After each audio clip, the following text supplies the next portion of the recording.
Quickly, government influence. There is no industry that has historically been, and that continues to be, as dependent on, as influenced by government, influence over key aspects of the business. Now, we've already talked about this legacy of economic regulation. The fact that the older companies with higher costs have, through restructuring, have through brainpower, have through bankruptcy, managed to lower their costs, to get closer to the newer companies with lower costs. But just to scale this, the gap, and you can look this up in the MIT Airline Data Project, the gap between American Airlines unit cost and the average of the new companies is something on the order of 30%. Much higher in Europe. Look at the gap between, take a high-cost carrier, SAS, probably the highest cost carrier in Europe. Look at SAS's annual report and look at their cost per available seat kilometer. That's how you measure unit cost, and compare it to Ryanair's. My guess it's almost 100%. So we're still working this through. Can we make it? I don't know. Double standard, in fact, this is a great thing to talk about, but we're out of time. Somebody could send me an email and say, answer that question. I will do that. Government provides infrastructure. Now, not so much in the UK. The UK took a decision during the Thatcher time to privatize infrastructure. So the government used to own Heathrow, operated through a separate corporation, and they used to operate the air traffic control system. It's all been privatized in the UK. It's largely in the process of being privatized in Canada, in New Zealand, in Australia, some other places. But in the United States, it's still all provided by government, and they've done a terrible job. How many people have been to the US? How many people of those of you that have been to the US got stuck somewhere in like a holding pattern or waiting to take off? Like at Kennedy Airport. You know, the airline typically gets blamed, but it's not our fault. The government is supposed to be building infrastructure, and they don't do it. Not because there's not revenue. Every time you buy a ticket, and by the way, I love Michael O'Leary, the managing director of Ryanair. He's a kind of flamboyant guy. But I love him for the following, because when you buy an airplane ticket, you see what the fare is, and then you see what the taxes and fees are. Have you noticed sometimes the taxes and fees are way more than the fare? And it's a way for him on the website to point out that he's really efficient. The airports, the tax authorities, oh no. Lots of operational regulations, outmoded restrictions on foreign ownership. In most other industries, not all, but most other industries, capital flows freely. In the airline industry, in many parts of the world, there are restrictions on what percentage of equity can be held by foreign capital. For example, in the United States, the restriction is 49%. That's misleading because the voting equity restriction is 25%. Now you say, why would they have laws like that? If you can click a mouse, if a German chemical company can buy up chemical companies all over the United States, like BASF did some years ago, make some strategic investments, send a check, click the mouse, send money. Why not in the airline business? Well, because these laws were made in the 1920s and 30s, and they were all made in the interest of national security. So that we might have been worried in 1938 if Mitsubishi Bank in Japan had said, we're going to buy Pan Am. But that world doesn't exist anymore, but the laws continue to exist because of the political power of trade unions. So we'd love to have, at this point, I think we could accurately say, it would be great if some rich German banker, Dutch banker, came along and said, we're going to invest a whole bunch of money in American Airlines. Well, but they're not going to do that. Because of the political power of trade unions in Washington, those laws are not going to change. And by the way, the same laws, we're not unique. Those laws exist in Canada, many nations in the EU, and continued regulation, last point here, of international aviation. When I talk about deregulation, I'm talking about domestic markets within the EU, within the US, within Canada. You want to fly a plane from one country to another, those markets, although the trend has been to open those markets up, those markets still require an agreement between the two countries. So let's take a good example. US-China. A number of my student colleagues here today are from the People's Republic of China, and I'm not meaning to single that out, but it's a really good example. It took American Airlines until about 6 or 7, 8 years ago to get a license to fly to China. Now, in order to get a license to fly to China, step one is for there to be an agreement between Washington and Beijing to allow more airlines to fly between the two places. And that didn't happen for a long time. Why not? Because Beijing said, we don't want to change the agreement. We want to keep the market closed. It's time for student participation. Why would the people in Beijing have said that? There's 2 reasons. Anybody know? Why do you think? Yeah, good. No, but maybe on the Chinese side they didn't have so many carriers yet. Well, they had plenty of carriers, but the 3 big ones were owned by the state. And of course, if you're owned by the state, why would you want competition? That's reason one. Second reason, very realistic on the part of the people in Beijing that, by the way, separately own these 3 airlines. They said, you know, our airlines are not very good. We're really good at making stuff. Have you noticed how good the Chinese have gotten at making stuff? I bet if I look on the back of this, I won't do it, but I bet it's made in China. My iPhone, shoes, footwear, manufactured goods, electronics, they're really good at making stuff. But the people in Beijing recognized that their big airlines were not very competitive from a service standpoint. And again, let's be sure you understand, that's not some chest-thumping American guy saying, well, they're not really very good. This is the people in Beijing recognizing what the marketplace is. So they don't want competition, even though they want open markets in electronics and in clothing and in all this other stuff. They want a very closed market. But the United States puts political pressure on them and says, look, you've got to open up the market. And so after a while, we get a license to fly to Shanghai. Now the trend has been, in these situations, globally, for there to be open markets, but there are still many, many markets in the world that are closed.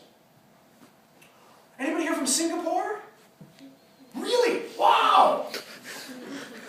Now, I could ask my colleague in the back, why is Singapore Airlines so profitable? And she might say, because they're a great airline. They have great service. Which is true. But there's something before that. Singapore Airlines is a wonderful company that makes a lot of money and that has a great product because they make most of their money in these regulated closed markets where the fares are not 49 pounds. And if you don't believe me, just for fun, go on their website and find out how much it costs to fly from Singapore to Beijing. Figure out what that distance is, and then look at a comparable market within the EU. So, not to take anything away from Singapore Airlines, they're a great company, but they don't compete in competitive markets, for the most part. Some markets, yeah, some markets they compete in, they're really, but they make so much money in these restricted markets that they can use those profits to support them in the markets that are open. Now, there's a whole bunch of other examples of that. Anybody here from Argentina? No, no Argentinians. I spent a lot of time teaching Argentina. Argentina is a great country, but they've got some problems. Okay? And one of them is that their national airline cannot pull itself together.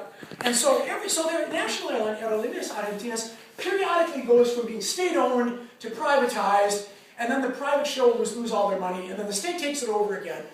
And so as a result of that, the state sort of says, well, we got to protect them. So the agreement between the US and Argentina is a closed agreement. Now, to turn this around so you can understand that I'm not being hypocritical, American Airlines actually kind of likes that. Because the fares from Buenos Aires to Miami are really high. They make lots of profits, just like Singapore makes lots of profits flying to Jakarta or to one of these closed markets. Okay, we could go on and on about that, but you get the point.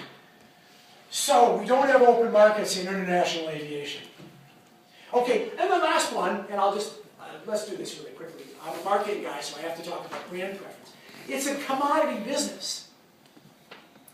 Now, there are people that are shaking their heads right now. They don't really fully believe that. But if it's not yet a commodity business where you live, then it's probably not an open market.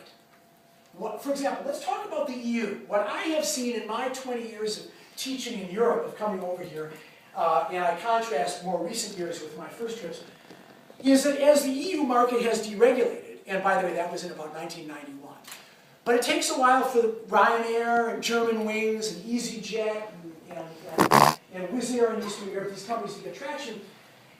markets, how do people decide? Who's cheapest? It's a commodity. So my Swedish friends say, you know, SAS is nice, and they try to sometimes match the Ryanair price, but I'm going to fly in Ryanair because, you know, I can go there for 300 kroner. So part of the reason for this brand preference was these years of regulation, when in regulated markets, governments discouraged competition and differentiation. Maybe because they own the airline or because they regulated it. But you think about competitive markets, little genuine product differentiation. And by that, just think about this example that you wouldn't probably otherwise think about it if I didn't tee it up. What's the cardinal of virtual flying? Fast? Does any airline have an advantage? Differentiated advantage in speed? Every airplane goes 1,000 kilometers an hour, and has for 50 years. So nobody says we'll get you to LA quicker. I mean, on a non-stop basis. And there's all sorts of other aspects of flying that are about the same. So you go out to Heathrow, let's pretend. We're going to go out to Heathrow this afternoon, we're going to fly to New York. Cool. And we're going to go in economy class. Okay, something like 6 or 7 airlines fly Heathrow, Kennedy. And if you're flying in economy class, isn't it really pretty much the same? They all go the same speed. And you may say, well, Virgin Atlantic has a really good in-flight entertainment system. Oh yeah, maybe they do. But what about legroom? Do they give you more legroom? No, you've got the same amount of legroom. So it really is a commodity. And there are some factors that are perpetuating the commodity aspect. Transparent pricing. That's a big driver of commodity. You go on Travelocity or Expedia or Opodo, you know, where all the fares are listed. The airline that's at the top of the booking says, you know, okay, how much is it going to cost to fly to Athens? Oh look, 99 pounds. I'm going to give them the business. And the one that's below it that's 101 pounds, no, they don't get the business. Even though you might think, well, they're kind of better, but I want to save the $2 grand. So the only thing that has actually addressed in an effective and meaningful way, addressed the commodity problem, has been these frequent flyer programs. And my former employer, American Airlines, actually invented the concept. So how do you get people to buy your product again and again? How do you generate loyalty? If you're Toyota, you get people to buy the Toyota again and again by building a reliable and great and value-priced automobile, which is why there are 2 Toyotas in the Britain's garage. Okay? But if you're an airline, because of this perception of commodity, they're all the same, because of the fact that they operate in the real world of weather and storms and mechanical failure, because it's an industry that's prone to failure, all these other factors taken together, how do you get people to buy your product again and again? You have to bribe them. That's a very unpleasant sort of term, but isn't that what frequent flyer programs are? These loyalty programs? You fly, you're in Lufthansa Miles and More program. You fly, 20,000, you get 20,000 points, you get a free ticket. Cool. So they actually have worked very, very well. Okay, 15 minutes for questions. That is, I wouldn't say I've worn myself out, but so I don't wear out, but I mean, that was a pretty fast presentation of stuff that we'd rather do with a little bit more time. But you get to just look at it's a really tough business. And yet, to go back to that early point, indispensable. Indispensable to our personal lives, indispensable to the development of a global economy, and so forth. Questions? Yes, please. I have a question. Because you were pointing out the difference between old and new airlines quite often. How do you explain that an old airline like Lufthansa is so profitable versus... That's a very... Are you German? Yes. Yeah, they're a great company. They are profitable because of a slightly less exaggerated version of how I explain Singapore Airlines. They operate in a lot of markets where there's not much competition. Okay, not Europe. Don't stop thinking about. Think about Frankfurt, Nanjing. Did you know that they fly to Nanjing? They fly. Yes, my friend Beckman flies on their flight from goes from Frankfurt, Beijing, because he works for a global company that has a big presence in Nanjing. By the way, those of you that are not from China, Nanjing is a big city, but it's not that far from Shanghai.